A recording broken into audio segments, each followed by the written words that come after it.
Dear student, this is Farmanullah Khan. आज का हमारा वीडियो लेक्चर है एलिमिनेशन पैटर्न, जो कि फंडामेंटल ऑफ नर्सिंग 2 का एक यूनिट है। तो आज इस वीडियो लेक्चर में हम आपको एलिमिनेशन पैटर्न में यूरिन एलिमिनेशन के बारे में बताएंगे। इसके यूनिट के हमारे पास दो पार्ट्स हैं। फर्स्ट पार्ट जो है वो है बाउल एलिमिनेशन, जो कि ऑलरेडी हमारे चैनल पे मौजूद है। उस वीडियो का लिंक मैंने डिस्क्रिप्शन में दिया हुआ है, तो वहीं डिस्क्रिप्शन में जाके आप इस यूनिट का फर्स्ट पार्ट पढ़ सकते हैं। तो आज इस वीडियो लेक्चर में हम आपको यूरिन एलिमिनेशन के बारे में बताएंगे। इसके जो हमारे पास ऑब्जेक्टिव्स हैं वो ये 4 ऑब्जेक्टिव्स हैं कि हमारे पास यूरिनरी एलिमिनेशन के कॉमन प्रॉब्लम कौन कौन से हैं। सेकेंड ऑब्जेक्टिव हमारे पास ये है कि जो कॉमन यूरिनरी प्रॉब्लम है उसके लिए हम नर्सिंग इंटरवेंशन क्या क्या बना सकते हैं। इसके बाद जो हमारे पास यूरिनरी फंक्शन अल्टर होता है उसमें चेंजेस आते हैं, तो वो इसके डिफरेंट फैक्टर कौन कौन से हैं।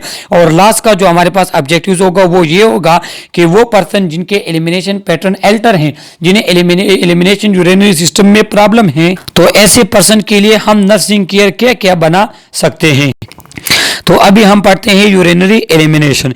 ये हमारे पास यूरिनरी एलिमिनेशन की एनाटमी पिक्चर है। यहाँ पे आप लोगों को दिखाया गया है कि हमारे पास ये ऑलरेडी आप लोगों ने एनाटमी एंड फिजियोलॉजी में पढ़ा होगा कि हमारे पास क्या होता है कि यूरिनरी सिस्टम में फर्स्ट हमारे पास टू किडनीज होती हैं, एक राइट एक लेफ्ट। उसके बाद 2 यूरेटर्स होते हैं, एक राइट किडनी से आया हुआ होता है, दूसरा लेफ्ट किडनी से। इसके बाद हमारे पास क्या होता है, इसके बाद हमारे पास होता है एक यूरिनरी ब्लैडर जो आपके पास यूरिन को स्टोर रखता है, और एक होता है यूरिथ्रा। तो ये इसकी एनाटमी है। अब हमारे पास स्ट्रक्चर क्या है कि kidneys are pairs of organ, shape उनका बीन शेप, किडनी का बीन शेप जो हमारे पास शेप होते हैं लोबिया की तरह। इसका size 11 centimetre long, 6 cm wide, 3 cm centimetre ये थिक होते हैं। इसका वेट जो नॉर्मल वेट होते हैं वो 150 ग्राम होता है। और इसकी लोकेशन क्या होती है कि the kidney lie on the posterior abdominal wall, one on each side of vertebral column। देखो ये जो दरमियान में वर्टिब्रल कॉलम होता है, तो ये दोनों एक एक साइड पे हमारे पास होते हैं। इनकी पोजीशन जो है तो वो कहाँ पे कि T12 thoracic vertebra and lumbar 3rd lumbar vertebra, ये इसकी लोकेशन है, ये यहाँ पे हमारे पास होती है। तो ये स्ट्रक्चर आपको बताया गया है किडनी का। इसके बाद क्या होता है, इसके बाद जब आप इंटरनली देखें तो लॉन्गिट्यूडनल सेक्शन पे अगर आप उसको काट देते हैं किडनी पे, तो इसमें क्या होता है, इसमें हमारे पास होते हैं रेनल कैप्सूल, इसमें कार्टेक्स होता है। ये जो आपको नजर आ रहे हैं, ये जो ब्रांच ये नजर आ रहे हैं, ये हमारे पास कार्टेक्स के ब्रांच है। मैं इसको मैग्नीफाई करके आपको दिखा दूं।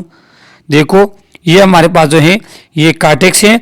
ये जो आपको इस शेप का नजर आ रहा है, ये जो आपको इस शेप का नजर आ रहा है, तो ये हमारे पास क्या है, ये हमारे पास है मेडुला। इसके बाद हमारे पास क्या होता है, हाइलम होता है। हाइलम ये जो यहाँ पे जो कैविटी है इसको कहते हैं हाइलम।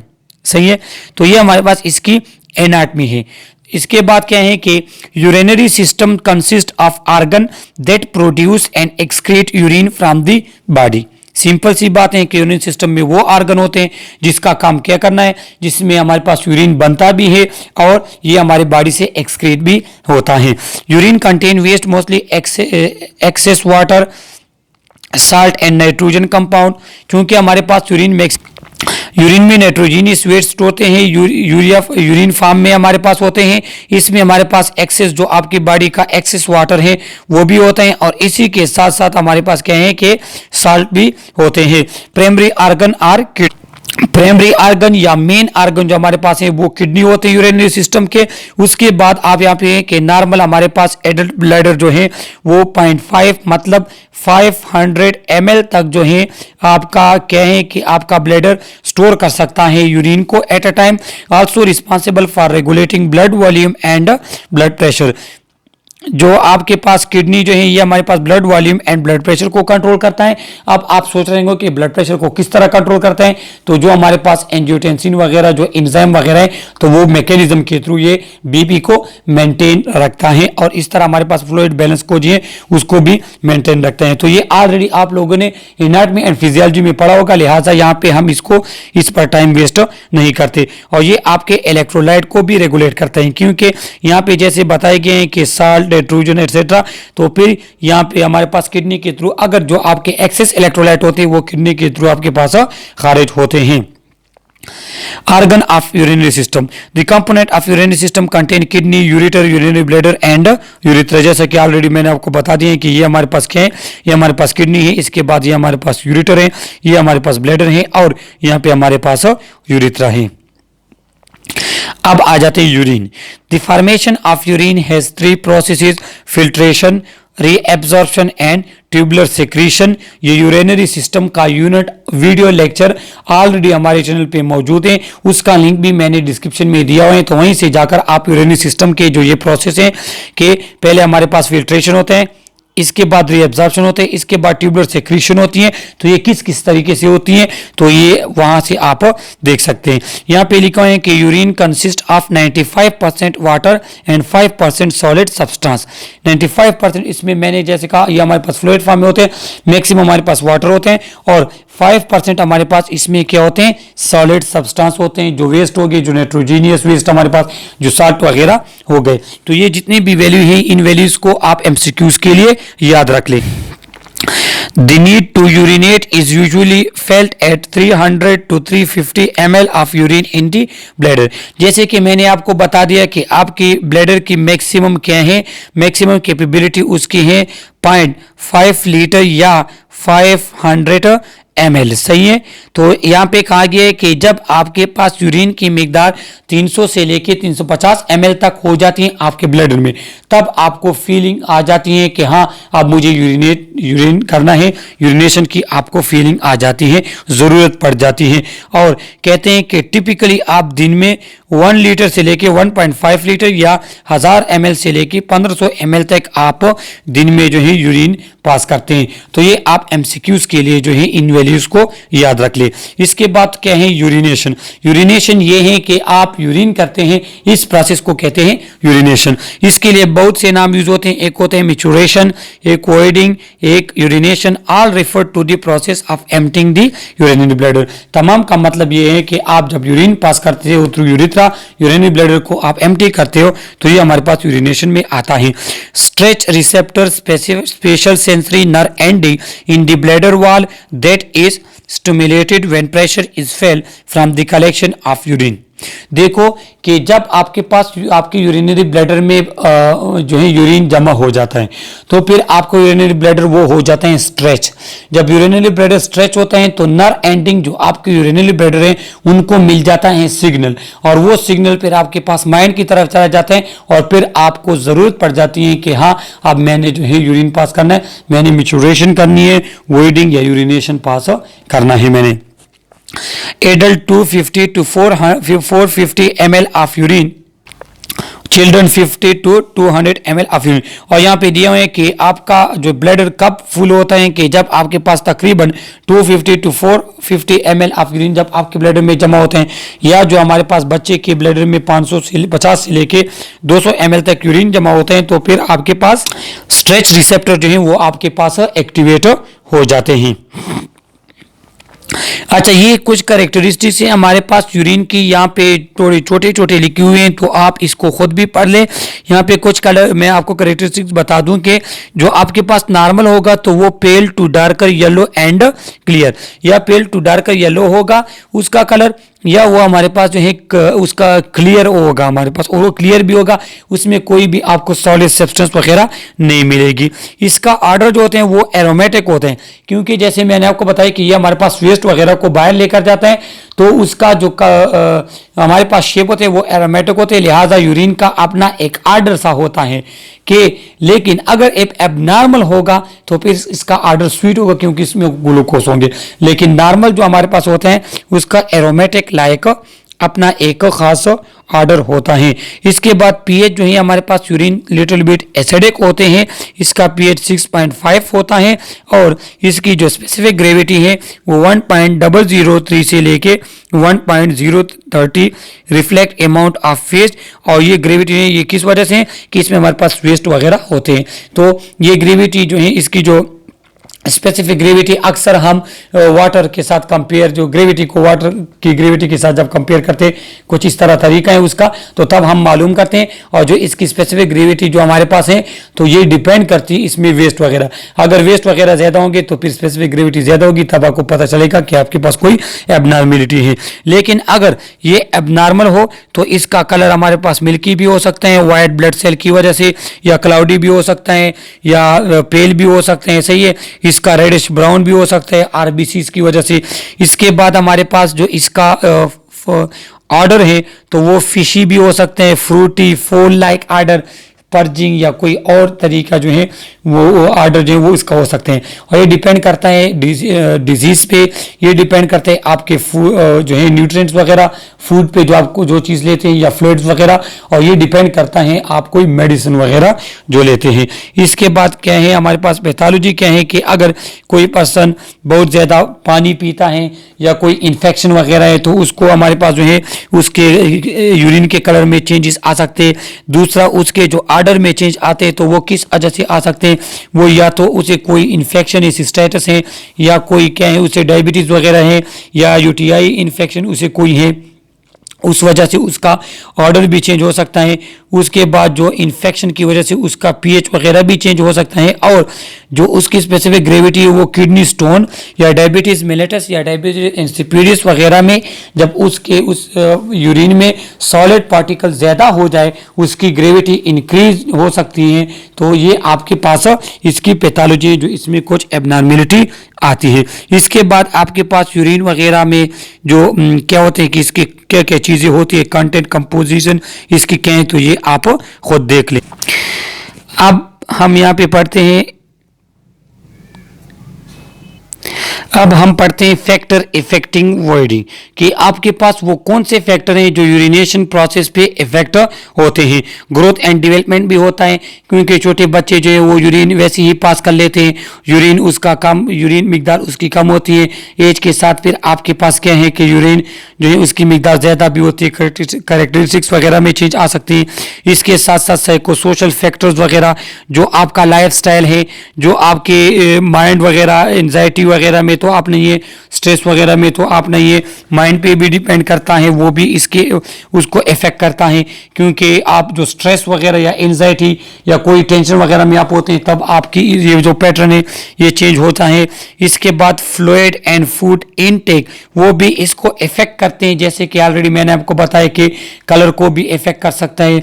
इसके जो है अक्सर जो हमारे पास लोग फ्लूइड वगैरह कम लेते हैं, या कोई सख्त चीज़ें वगैरह आप खाते हैं, या हाई प्रोटीनिशियस वगैरह फूड वगैरह लेते हैं, तो फिर आपके पास यूरिनेशन पे उसका इफेक्ट होता है। इसके बाद डिफरेंट मेडिकेशन, तो मेडिकेशन का इस पे इफेक्ट होता है। अक्सर जो हमारे पास एक मेडिसिन का मैं आपको मिसाल दूं कि सरबेक्सी, जो विटामिन जिंक वगैरह जिसमें कंटेंट न्यूट्रिएंट वगैरह हमारे पास होते हैं, माइक्रो एलिमेंट्स वगैरह, तो वो क्या होते हैं कि उसके लेने से आपके यूरिन का स्मेल भी जो है चेंज होता है, और उसकी कलर जो है वो भी चेंज होता है। और इस तरह डिफरेंट मेडिकेशन से डिफरेंट चेंजेस हमारे पास आते हैं। मसल टोन एंड एक्टिविटी, क्योंकि आपके क्या है कि आपके जो ब्लैडर में मसल्स होते हैं, अगर उसमें कोई प्रॉब्लम है, उसकी एक्टिविटी में प्रॉब्लम है, तो फिर आपके पास वॉइडिंग वगैरह वो इफेक्ट हो सकती है। पैथोलॉजिकल कंडीशन आपके पास हो सकते हैं कि उसमें कोई इन्फेक्शन वगैरह हुआ है, वो भी इफेक्ट करते हैं। या surgical and diagnostic procedure, surgical diagnostic procedure क्या है, कोई कैथेटर वगैरह आपने लगाया हुआ है, या कोई कटिंग वगैरह हुई है, या ब्लैडर वगैरह की सर्जरी हुई है, तो उस कंडीशन में आपके पास इफेक्ट हो सकते हैं। कॉमन यूरिनरी एलिमिनेशन प्रॉब्लम जो कॉमन होते हैं, एक हमारे पास यूरिनरी रिटेंशन है, एक दूसरा हमारे पास यूटीआई है, यूरिनरी ट्रैक्ट इन्फेक्शन, दूसरा यूरिनरी इनकॉन्टिनेंस। तो अभी एक एक हम पढ़ते हैं। खैर यहाँ पे तो नहीं लिखा।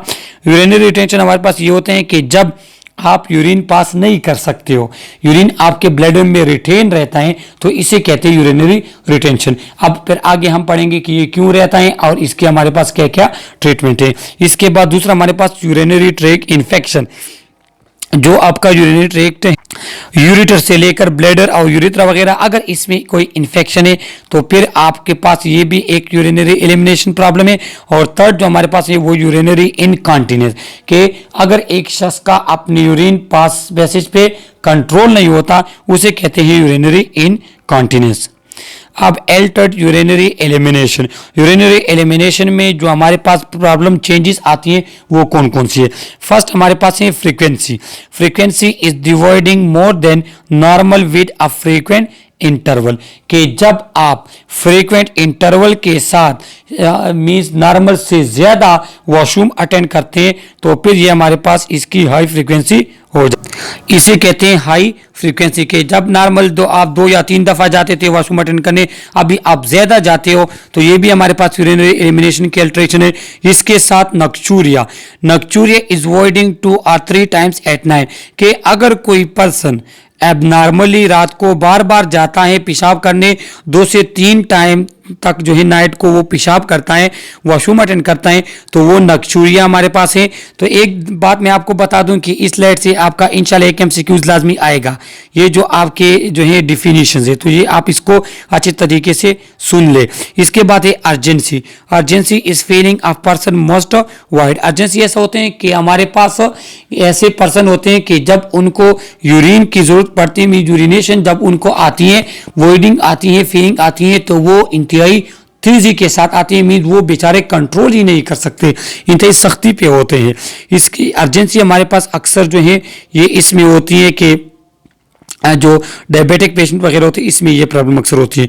इसके बाद dysuria means voiding that is either painful और डिफिकल्टी, डिस कहती है डिफिकल्टी को, कि जब यूरिनेशन के दौरान डिफिकल्टी हो या पेन आपको फील हो तो इसे कहते हैं डिस्यूरिया। इसके बाद enuresis, enuresis is defined as involuntary urination, कि देखो यूरिनेशन तो हमारे पास वॉलेंट्री है, लेकिन अगर इनवॉलेंट्री आप यूरिनेशन पास कर लेते हैं तो इसको कहते हैं इनयूरिसिस, कि आपके वो वॉलेंट्री कंट्रोल में नहीं होती।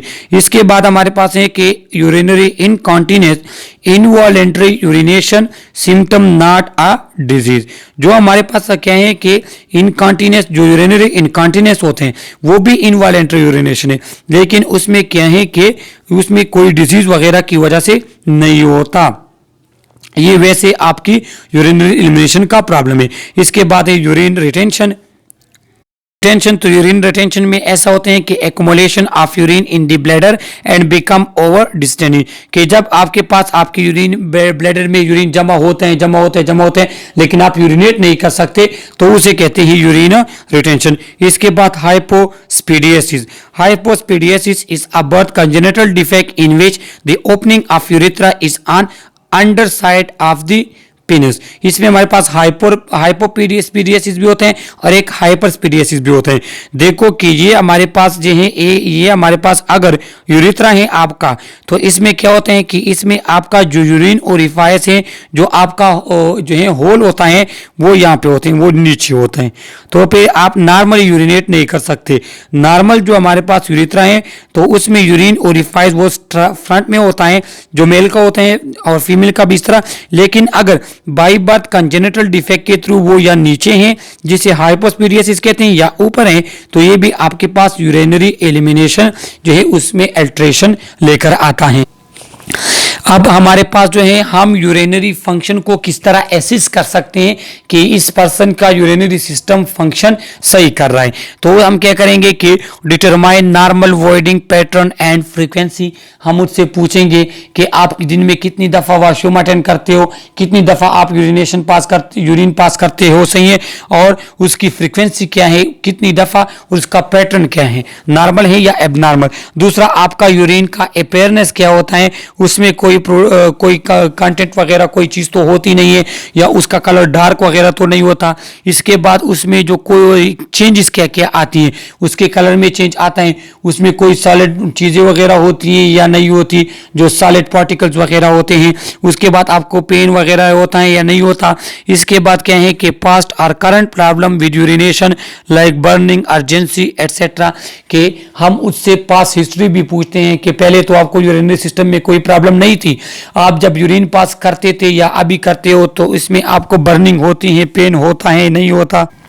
इसके बाद प्रेजेंट ऑफ ऑस्टोमी क्या है? ऑस्टोमी हमारे पास ऑस्टोमी बैग वगैरह अक्सर होते हैं कि जो एब्डामन वगैरह में जो है पास की एब्डामन के थ्रू पास करते हैं, तो इस तरह ब्लैडर में भी कभी कभार पास करते हैं यूरिन वगैरह, या वहाँ से कोई टिश्यू वगैरह लेने के लिए कल्चर के लिए, तो उसका भी हम पूछेंगे कि इस तरह की कोई ऑस्टोमी ट्यूब वगैरह या बैग वगैरह तो लगा है या नहीं लगा।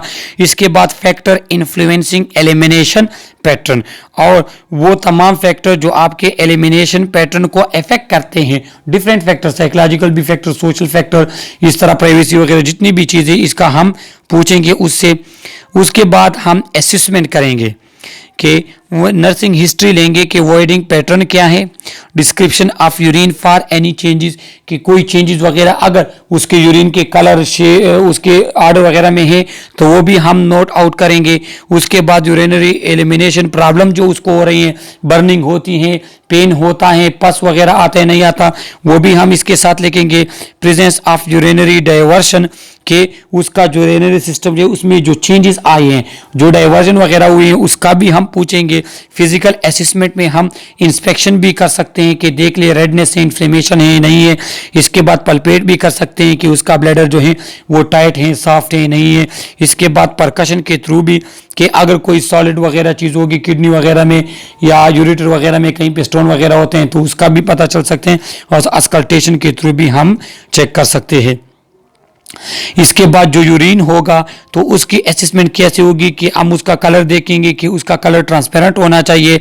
नॉर्मल जो किडनी हमारे पास प्रोड्यूस करती है at rate of 40 to 60 ml पर हार यूरिन या प्रोड्यूस करती है, या 1.5 to 2 लीटर पर डे हमारे पास यूरिन प्रोड्यूस होता है, तो ये भी हम चेक आउट करेंगे, देखेंगे।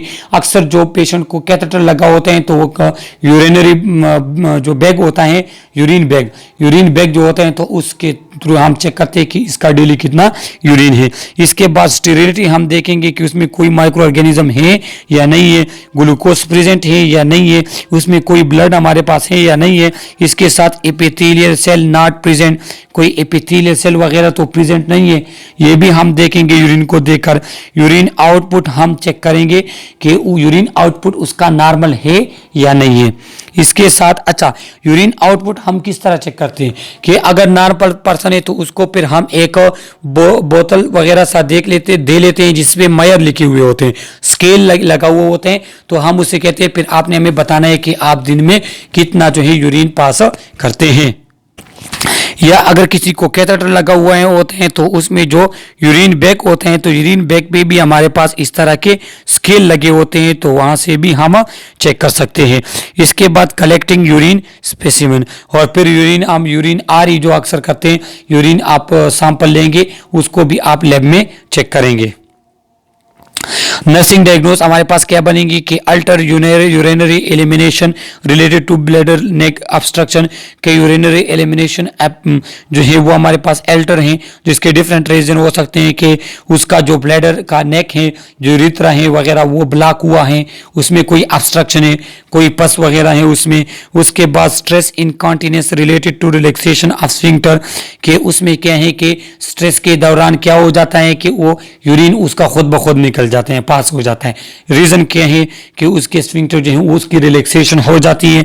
इसके बाद हमारे पास डायग्नोस दूसरा होगा हमारे पास के risk for infection related to urinary retention, उसका जो है अगर यूरिनरी रिटेंशन उसके ब्लैडर में हमारे पास यूरिनरी रिटेंशन है तो या जब वहाँ पे हमारे पास स्टेसिस होती है तो स्टेसिस के दौरान वहाँ पे इन्फेक्शन का खतरा होता है, क्योंकि यूरिन तो आपके पास सही नहीं है कि आपके बॉडी में रहे। इसके बाद self esteem disturbance related to urinary incontinence, अगर एक पर्सन जो उसका खुद ब खुद यूरिन पास हो जाते हैं तो फिर आप खुद सोचिए कि उसका सेल्फ स्टीम कितना इफेक्ट होगा इससे, सही है। तो ये आपके पास नर्सिंग डायग्नोस है। देखो ये आप याद रख ले, ये आपने 3rd 4th सेमेस्टर में यही चीज़ें आपने फिर से पढ़नी है और यही आपके एग्जाम में अभी भी आएगा कि आपको बताया जाएगा कि इसमें कौन सा डायग्नोस है।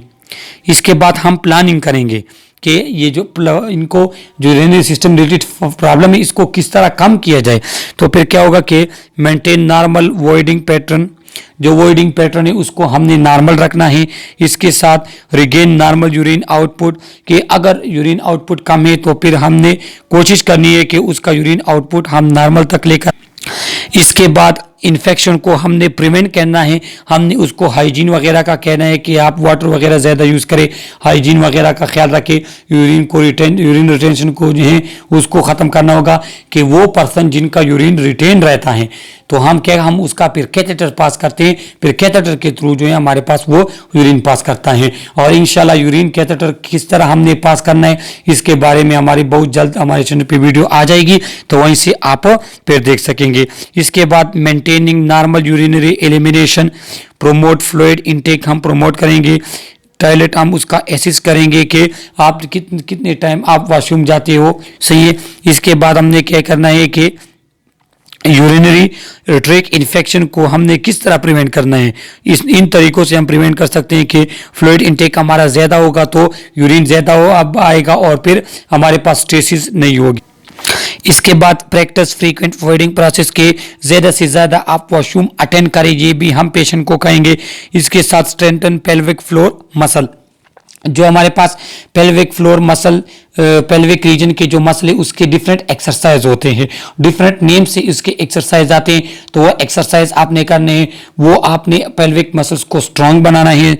उसके बाद मैनुअल ब्लैडर कंप्रेशन और कीगल एक्सरसाइज, कीगल एक्सरसाइज हमारे पास पेल्विक मसल्स का एक एक्सरसाइज होता है और इसके साथ क्या है कि मैनुअल ब्लैडर कंप्रेशन भी हमारे पास होता है यूरिन पास करने के लिए, तो आपने ये तरीके जो है अपनाने होंगे। इसके बाद हमारे पास ये है कि जो यूरिनरी इनकॉन्टिनेंस है कि वो पर्सन जिनका यूरिन जो है वो खुद ब खुद पास हो जाते हैं, उनके कंट्रोल में नहीं होता, इनवॉलेंट्री लॉस ऑफ यूरिन जो होते हैं, तो उसके लिए हम क्या क्या इंटरवेंशन कर सकते हैं, मैनेजमेंट कर सकते हैं। पहले हमारे पास होगा bladder training. Bladder training require that the client postpone voiding, resist to inhibit the sensation urgency and void according to a timetable rather than according to urge to void. The goal is to lengthen the interval between urination to correct the client habit of frequent urination. तो इसमें यहाँ पे लिखा हुआ है कि क्या है कि आपने एक टाइम टेबल बनाना है कि ब्लैडर ट्रेनिंग हमने देनी है कि एक टाइम टेबल के मुताबिक आपने अपना ब्लैडर दिन में इतनी दफ़ा क्लियर करना है। तो फिर जब आप जो है ज़रूरत से पहले जब आप क्या करेंगे कि ब्लैडर आप एम्प्टी कर लेंगे तो फिर आपका इनवॉलेंट्री लॉस आपसे यूरिन का नहीं होगा, क्योंकि इनवॉलेंट्री लॉस से पहले आपने अपना यूरिन बैग जो है वो एम्प्टी किया हुआ होगा, यूरिन बैग नहीं सॉरी यूरिनरी ब्लैडर आपने एम्प्टी किया होगा, तो फिर जब तो आपके ब्लैडर में जब यूरिन होगा नहीं तो फिर आपको इनकॉन्टिनेंस नहीं होगी। लिहाजा हमने यूरिन जो है ब्लैडर की ट्रेनिंग देनी है। उसके बाद habit training also referred to as time voiding और schedule toileting. There is no attempt to motivate the client to delay voiding is the urge occur. देखो हैबिट ट्रेनिंग ये है कि हम उसका हैबिट बनाएंगे कि आपने वॉशरूम इतने टाइम जो है दिन में 2-3 दफा जितनी दफा आपने अटेंड करना है वो उसकी नीड के मुताबिक। लेकिन कभी भी आप किसी पेशेंट को ये नहीं कहेंगे कि आप टाइम टेबल के अलावा जब भी आपको वॉशरूम आपको यूरिनेशन का आज आए या आप यूरिन की फीलिंग आए कि आप यूरिन पास करें तो फिर आपने टाइम का इंतजार नहीं करना, फिर आपको अच्छी जगह वॉशरूम वगैरह अवेलेबल है तो आपने फिर यूरिन जो है वो पास कर देना है। इसके बाद prompt voiding supplement the habit training bye encouraging the client to use the toilet and reminding the client when to void। इसके बाद क्या है हमारे पास, इसके बाद हमने पेशेंट को खुद इंकरेज करना है कि जब आपको जरूरत पड़े आपने वॉशरूम अटेंड करना है। इसके बाद पेल्विक मसल्स एक्सरसाइज जो हमारे पास होते हैं, जो कीगल एक्सरसाइज होता है पेल्विक मसल्स का, जो आपके पेल्विक जो पेरिनियल एरिया है ब्लैडर की नीचे वाला जो एरिया है इसके क्या है इसको जो है वो स्ट्रेंथन करते हैं, तो वो एक्सरसाइज आपने जो है करना है। फिर आपको इनकॉन्टिनेंस नहीं होगी, आपके स्फिंक्टर वगैरह जो है वो फिर मजबूत होंगे, आपके कंट्रोल में होंगे। Strengthen pubococcygeal muscle and can increase the incontinent female ability to start and stop the stream of urine। देखो जो आपके हमारे पास जो प्यूबिक बोन है, जो हमारे पास इस तरह का जो प्यूबिक बोन हमारे पास है मेल में फीमेल में, तो ये मसल्स हमारे पास मेल फीमेल में होती हैं दोनों में। तो ये एक्सरसाइज से आपके यहाँ पे जो मसल्स होती हैं वो हो जाती हैं स्ट्रांग। फिर जब वो मसल आपके पास स्ट्रांग होती है तो स्पेसिफिकली जो हमारे पास फीमेल जिनको इनकॉन्टिनेंट होते हैं तो वो फिर अपनी यूरिन स्ट्रीम वगैरह को क्या करते हैं, उसको कंट्रोल कर सकते हैं। इसके बाद positive reinforcement, maintaining skin integrity and applying external urinary device. हमने क्या करना होगा कि हमने उस पर्सन को कहना होगा कि जब आपको वॉशरूम की जरूरत पड़ती है तो ऐसा ना कि आप वेट वगैरह ना किए कि डायरेक्ट आप वॉशरूम अटेंड किया करें। इसके बाद आपकी स्किन इंटीग्रिटी अच्छी होनी चाहिए कि आपने सफाई का ख्याल रखना होगा। आपने जो है वॉशरूम अटेंड के बाद जो है वॉश वगैरह करना होगा ताकि आपके पास स्किन इंटीग्रिटी वो सही रहे, कोई इन्फेक्शन वगैरह आपको ना हो। इसके बाद हमारे पास अप्लाइंग एक्सटर्नल यूरिनरी डिवाइस। तो एक्सटर्नल यूरिनरी डिवाइस में हमारे पास डिफरेंट डिवाइस आते हैं कि एक हमारे पास नॉर्मल जो पेम्पर होता है या इस तरह के एक्सटर्नल डिवाइस यूज किए जाते हैं जो क्या करते हैं, जो इनकॉन्टिनेंस पेशेंट यूज करते हैं और वो डिवाइस उनका या तो यूरिनेशन को कंट्रोल कर लेते हैं या उसकी यूरिन को उसकी स्किन के साथ जो है टच होने नहीं देते। इसके बाद managing urinary retention. Urinary retention अगर किसी को है कि उसका यूरिन पास नहीं होता तो फिर उस पर्सन के लिए हम यूरिनरी कैथेटराइजेशन करते हैं। क्या होता है कि उसका कैथेटर हम पास कर लेते हैं, कैथेटर के साथ हमारे पास इस तरह का एक ब्लैडर लगा, यूरिनरी बैग लगा होते हैं, फिर उसका जो है वो कैथेटर के थ्रू यूरिन जो है उस बैग में एकमुलेट होते हैं। यूरिनरी कैथेटराइजेशन के बारे में हमारे चैनल पे इंशाल्लाह बहुत जल्द एक वीडियो आ जाएगी, तो वहीं से आप जो है यूरिनरी कैथेटराइजेशन के बारे में फुल बाय फुल जो है वो देख सकते हैं। तो ये हमारे पास यूरिनरी सिस्टम का एक यूनिट था, यूरिनरी एलिमिनेशन का। इसमें आपको कोई भी क्वेश्चन हो थ्रू कमेंट आप हमसे पूछ सकते हैं। सब्सक्राइब करें हमारे चैनल को, लाइक करें हमारी वीडियोस को। Okay, thank you.